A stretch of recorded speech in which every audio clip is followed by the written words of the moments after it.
This is just a short video on how to set up your Unity asset with License Manager Pro.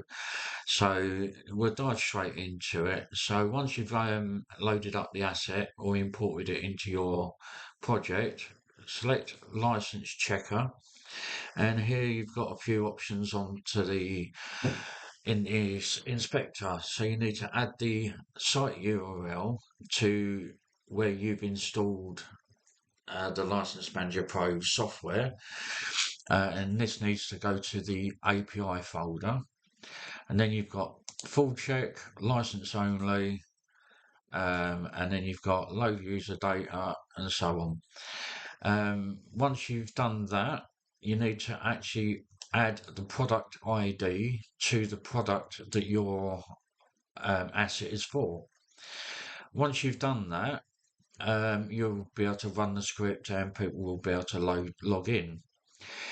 If you want to create this as a new scene, create a new scene.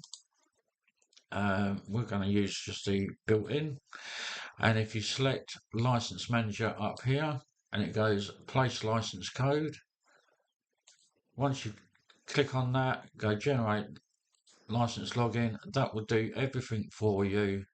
And then all you need to do is go onto this and put in your URL, your secret key, and the product ID. That is as simple as I can make it for you. If you need any more help, please contact me and I will help the best I can.